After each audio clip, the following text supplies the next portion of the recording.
So as you've seen and heard this morning, there are numerous people from across the state of Alabama that have been affected from these storms that hit on the 27th. And hopefully today, as we proceed forward, we are going to arm you with some information that will be able to help you to move forward within your community, knowing that, as I said earlier, that our federal partners and others are going to be here with us to make sure that that happens. Just real quick, I want to talk a little bit about what the state of our state is today. The governor mentioned some of these numbers, the mayor mentioned some of them, but one of the things early on after the storms of the 27th was that I felt like that we needed to make sure that the media, the local governments in this state, this country, and this world realized that Alabama was not just hit by a tornado. That we were hit by a series of tornadoes, of which to date the National Weather Service has identified as some 64 tornadoes on the ground in this state from just north of Montgomery and Elmore County to the Tennessee state line, and from southwest Alabama in Choctaw County to Jackson County and DeKalb County in northeast Alabama. As the governor said a while ago, these storms had a combined length of over 640 miles on the ground. We're not talking about a tornado warning that was issued where tornadoes were capable of forming in the storms. We're talking about tornadoes that were on the ground with a combined width of over 10 miles wide, with a land mass that's equivalent to about the state of Rhode Island and Connecticut combined. Unprecedented. It hit high-density areas and urban areas such as Tuscaloosa, Pleasant Grove and Pratt City in Birmingham and Jefferson County, to more rural areas such as Flat Rock, Cartersville,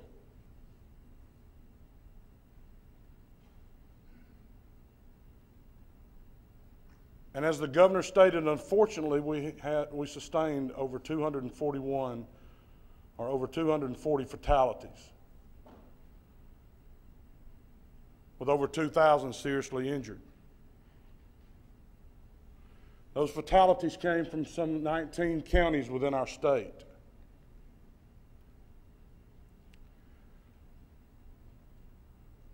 Some 65% of our population lives within those counties.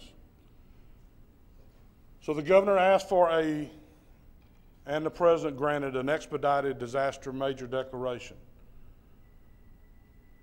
It turned on two categories of work for the state immediately. One was to our individuals, through individual assistance, which is managed by FEMA. It also turned on the public assistance side, which helps state, county, and municipal entities to be able to recoup some of their expenses, to pay for items that were damaged in the storm, and to, as we talk about today, work to mitigate the effects of future disasters. Since declaring the disaster, we've had to date over 80,000 individuals in this state register for individual assistance through FEMA. Over $52 million has been distributed to those individuals. And home inspections as of Saturday topped over 44,000 homes that had been inspected. And let me just say that if there's one thing that I ask that you carry back today that's not up here, is that the deadline for individuals to register with FEMA for individual assistance in this state from these storms is fast approaching, June the 27th. I would urge each of you to go back to your communities and to put the word out, as we will be doing, the governor will be doing over the next several weeks, that if there's anyone that has not registered with FEMA to be identified as a person that was involved or experienced these catastrophic tornadoes, that they do so. And that number that they need to call is 1-800-621-3362. 1-800-621-FEMA. And for your citizens that have registered and may still be in the system, it's very important that they continue to communicate with FEMA. A lot of these people have been displaced from their residence. They may be in some sort of temporary housing, rentals or leases.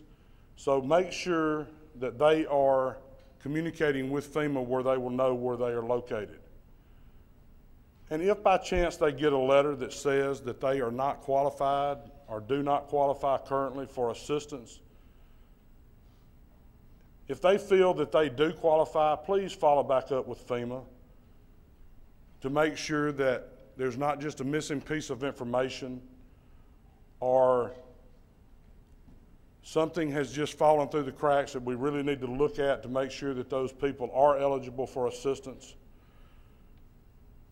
Because that's really, out of all of these numbers that you see on the screen before you today, such as the debris, as the mayor talked about here in Tuscaloosa, over 10 million cubic yards has been identified in the state, with almost 6 million cubic yards of that being picked up. Those kind of numbers really don't represent anything to me when I see that, because it's hard for me to imagine those, but experts tell me that if you took that debris, put it on a football field on every inch, you could stack it over a mile high.